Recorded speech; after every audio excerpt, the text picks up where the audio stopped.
આમ તો છેલ્લા ઘણા સમયથી એ દક્ષિણ ગુજરાતની રાજનીતિમાં એ આદિવાસી વિસ્તારમાં પ્રભુત્વ જમાવવા માટે મનસુખ વસાવા અને ચેતર વસાવા પોતાનું પ્રભુત્વ જમાવવા માટે એ લોકો વચ્ચે જાય છે, એકબીજા ઉપર પ્રતિ આરોપો એ જાહેર મંચ ઉપરથી કરતા હોય છે.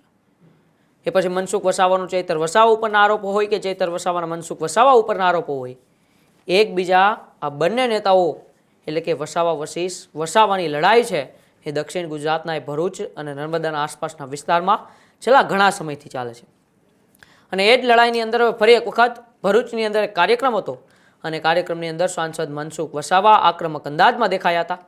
મનસુખ વસાવાએ ફરી એક વખત ચેતર વસાવા ઉપર આકરા પ્રહારો કર્યા અને મનસુખ વસાવાએ નર્મદા જિલ્લાની અંદર ભરૂચ જિલ્લાની અંદર ચેતર વસાવા એટલે કે ચેતર વસાવા એન્ડ કંપની એટલે કે ચેતર વસાવા અને તેમના સમર્થકોને લઈને શું કહ્યું અને આવનારા સમયમાં સ્થાનિક સ્વરાજની ચૂંટણી અને એ બાદ વિધાનસભા 2027ની ચૂંટણીમાં આ વસાવા વસીસ વસાવાની લડાઈમાં એ વિસ્તારની અંદર કોનો જાદુ ચાલશે, આજે તેની આપણે ચર્ચા કરવી છે.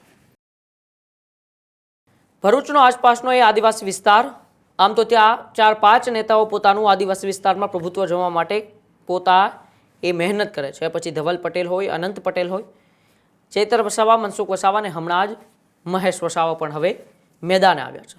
પરંતુ બે ચહેરા ખૂબ જ ચર્ચામાં હોય છે. અવારનવાર તેઓ એકબીજા ઉપર પ્રહારો કરતા હોય છે, એકબીજાને ટાર્ગેટ કરીને વાત કરતા હોય છે. આ બે ચહેરા છે ભરૂચના સાંસદ મનસુખ વસાવા અને ડેડિયાપાડાના ધારાસભ્ય ચેતર વસાવા. ચેતર વસાવા ઉપર 75 લાખના તોડકાંડ બાદના આરોપો બાદ હવે વધુ રાજનીતિ એની તેજ હતી, ગરમાઈ હતી અને તેને લઈને જ હવે ફરી એક વખત એક કાર્યક્રમની અંદર મનસુખ વસાવાએ ચેતર વસાવાને આડે હાથ લીધા છે. આમ આદમી પાર્ટી અને તેમના સમર્થકોને આડે હાથ લેતા મનસુખ વસાવાએ શું કહ્યું, પહેલા આપણે એ સાંભળીએ. આમ તો મનરેગા પછી જે નવું નામ જે આવ્યું છે એ સમાચારના માધ્યમથી અને સોશિયલ મીડિયામાં ખૂબ ચાલ્યું છે. વિરોધ કરનારાએ જ આપણો મુદ્દો વધારે આપણને ખુલાસો કર્યો છે. એટલે લગભગ બધા જ લોકોને આ નવી યોજનાનું નવું નામ બધાને ખબર છે, પણ આપણો એટલી જ મહેનત આપણે પણ કરવી પડશે. તો આપણે મનમાં રાખીને કે 2047માં ભારત વિકસિત ભારત બની જવાનો છે, મોદી સાહેબ પડ્યા છે પાછળ એટલે થઈ જશે. પછી શું થશે? ડેડિયાપાડાની સ્થિતિ છે, જે ખોટા લોકો ઘૂસી ગયા છે એવા લોકો ઘૂસી જશે.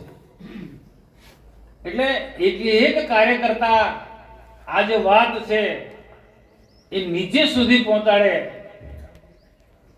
ગામના એક વ્યક્તિ સુધી પહોંચાડે ને જેના માટે જે યોજના બની છે એ ગરીબોને આ વાત પહોંચાડે, એ મુખ્ય ઉદ્દેશ્ય છે. કાં તો અમે આવવાનું બંધ કરી દઈશું, ખોટી શું કામ શક્તિવાળા વેડફાની પદ મળ્યું છે તમને, સભાના ગાંઠે માટે મળ્યું છે, નહીં ચાલે. બહુ ગંભીર બાબત કહેવાય. મેં એટલે જ કીધું કે દેશના પ્રધાનમંત્રી જબરજસ્ત ચિંતા કરે છે. 2047માં દેશની વિકસિત ભારત બનાવવો છે. આખો દેશ વિકસિત ભારત થશે. આપણે જો તાલુકા પંચાયત, જિલ્લા પંચાયત પણ સત્તામાં ના હોઈશું, વિધાનસભા આપણી પાસે ના હોય તો દેશ વિકસિત થશે 2047માં. અહીંયા એનો ફાયદો નહીં થાય. અહીંયા પાછળ જ રહીશું. અહીંયા હજુ મંથન કરો, નહીં ચાલે.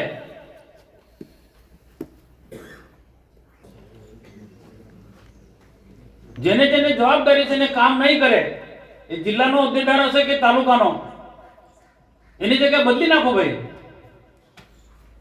ખાલી પદ લઈને ખાલી એને શોભા માટે આપ્યું છે પદ, કામ કરવાનું છે.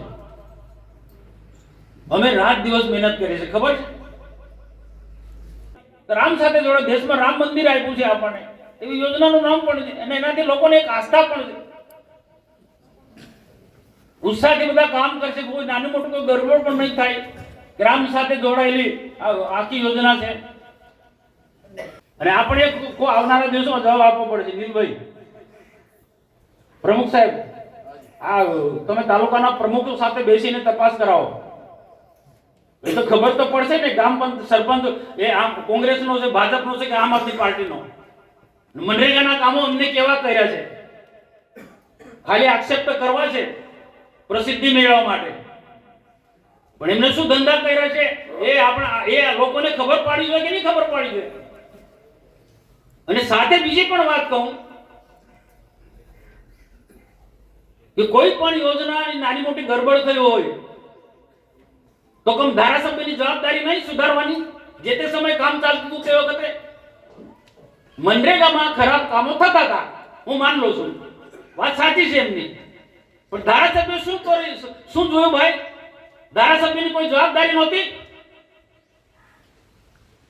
કેમ જે તે સમય મૌન સેવ્યું ને 4, 5, 6 મહિના પછી, વર્ષ પછી આને ઉછાળવાનું કારણ શું? કામમાં ગરબડ હતી, કામ ખરાબ થતા હતા, તો ચાલુ કામમાં ધારાસભ્ય તરીકે કેમ જોઈ નથી? એની ફરજ હતી કે નહીં ધારાસભ્યની કે જાહેર સભામાં એટલું બોલવાનું કે મનરેગામાં આ કૌભાંડ થયું, મનરેગામાં આ કૌભાંડ થયું?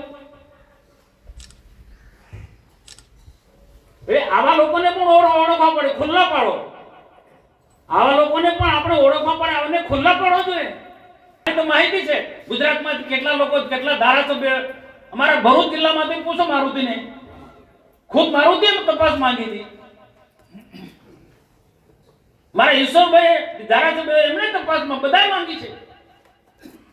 કોઈ જે તપાસ થઈ ગુજરાતમાં મનરેગાના કામોમાં, નહીં, બધા નાગરિકની ફરજ છે ભાઈ. ક્યાંક ખરાબ કામ થતું હોય તો માંગો તમે.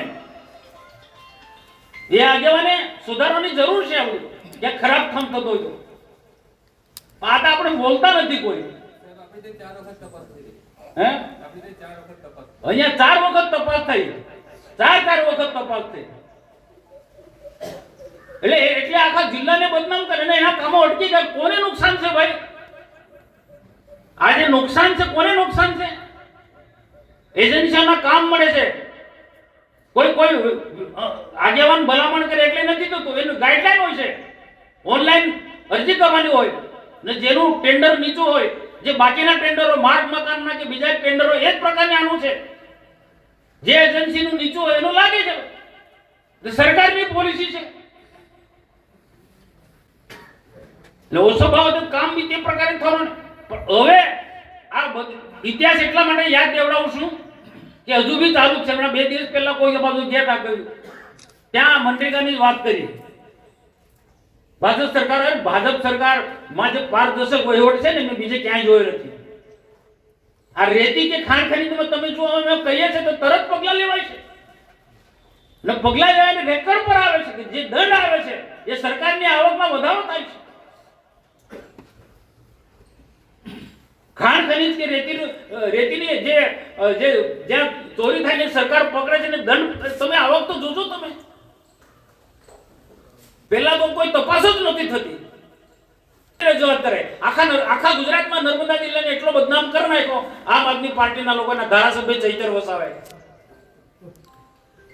અને એ બધા ભૂલ થઈ હશે તો એ રોકવાની ધારાસભ્યની પણ જવાબદારી હતી. એમના સરપંચોએ પણ ગરબડ કરી છે. એટલે આ જે વાત લોકોની વચ્ચે તમારે કેવું જોઈએ. જી રામજી યોજના તો છે, સારામાં સારી છે, એમાં આવી બધી ગરબડ નથી થવાની. 2047 સુધીમાં એક ક્ષેત્ર દેશનો વિકાસ થશે. એક કોઈ ક્ષેત્ર બાકી નથી રહેવાનું. બધાની ઈચ્છા છે કે અમારો છોકરો કોઈ સરકારી નોકરી મળે, પણ મહેનત કરવી પડશે ભાઈ. તમારો છોકરો ડોક્ટર બનાવતો, એન્જિનિયર બનાવ, આ બેનને પૂછો ડોક્ટર બને કેટલી મહેનત કરવી પડી છે, કેટલી સખત મહેનત. એન્જિનિયર થવું કેટલી મહેનત કરવી પડે. ક્લાસ 2 ક્લાસ 1 કેટલું સખત મહેનત કરવી પડશે.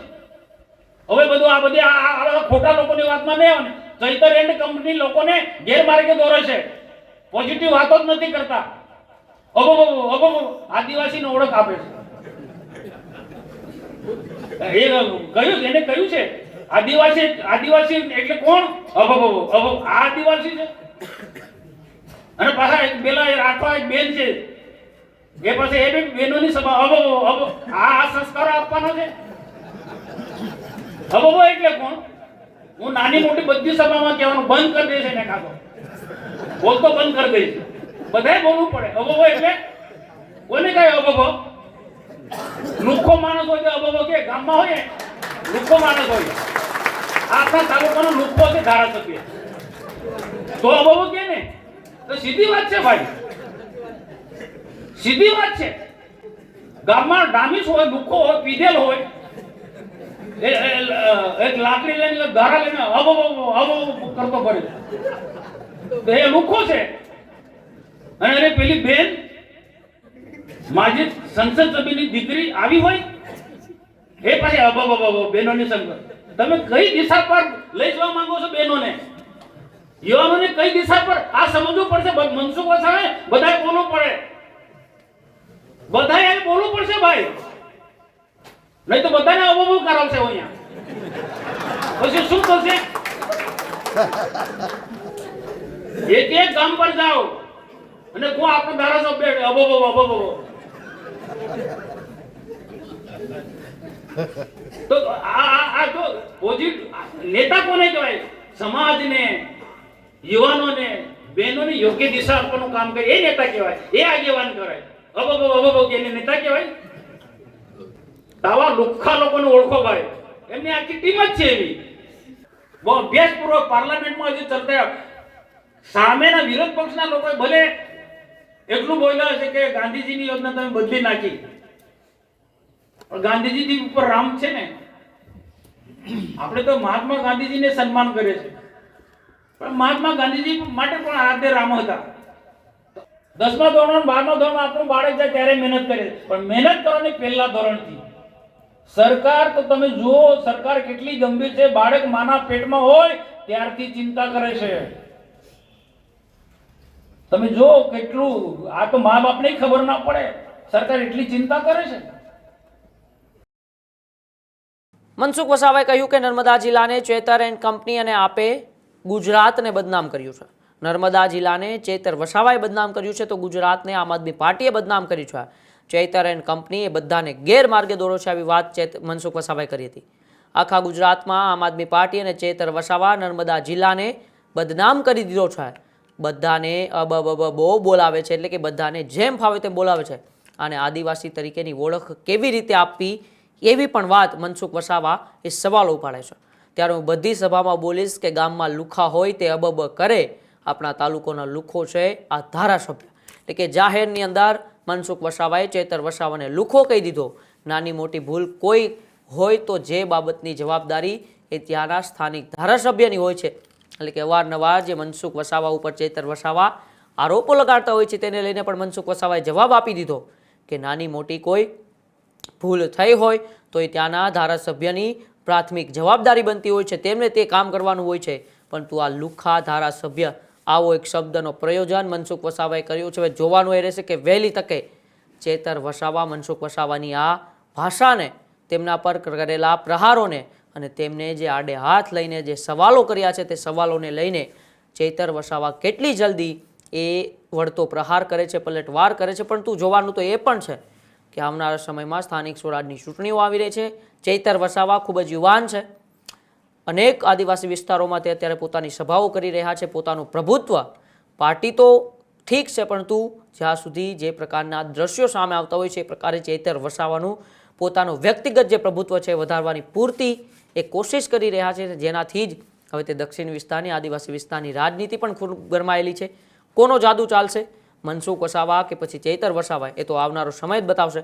અને તમારો બાબતે શું માનવું છે કે આદિવાસી વિસ્તારની અંદર ક્યાં નેતા, મનસુખ વસાવા કે ચેતર વસાવા, બેમાંથી ક્યાં નેતા વધુ લોકો વચ્ચે જઈને લોકોના કામ કરે છે? મારા કોમેન્ટ બોક્સમાં અચૂકથી જણાવજો. બાકી જોતા રહેજો ન્યૂઝરૂમ ગુજરાત, ગુજરાતનો ગર્જનાથ. નમસ્કાર.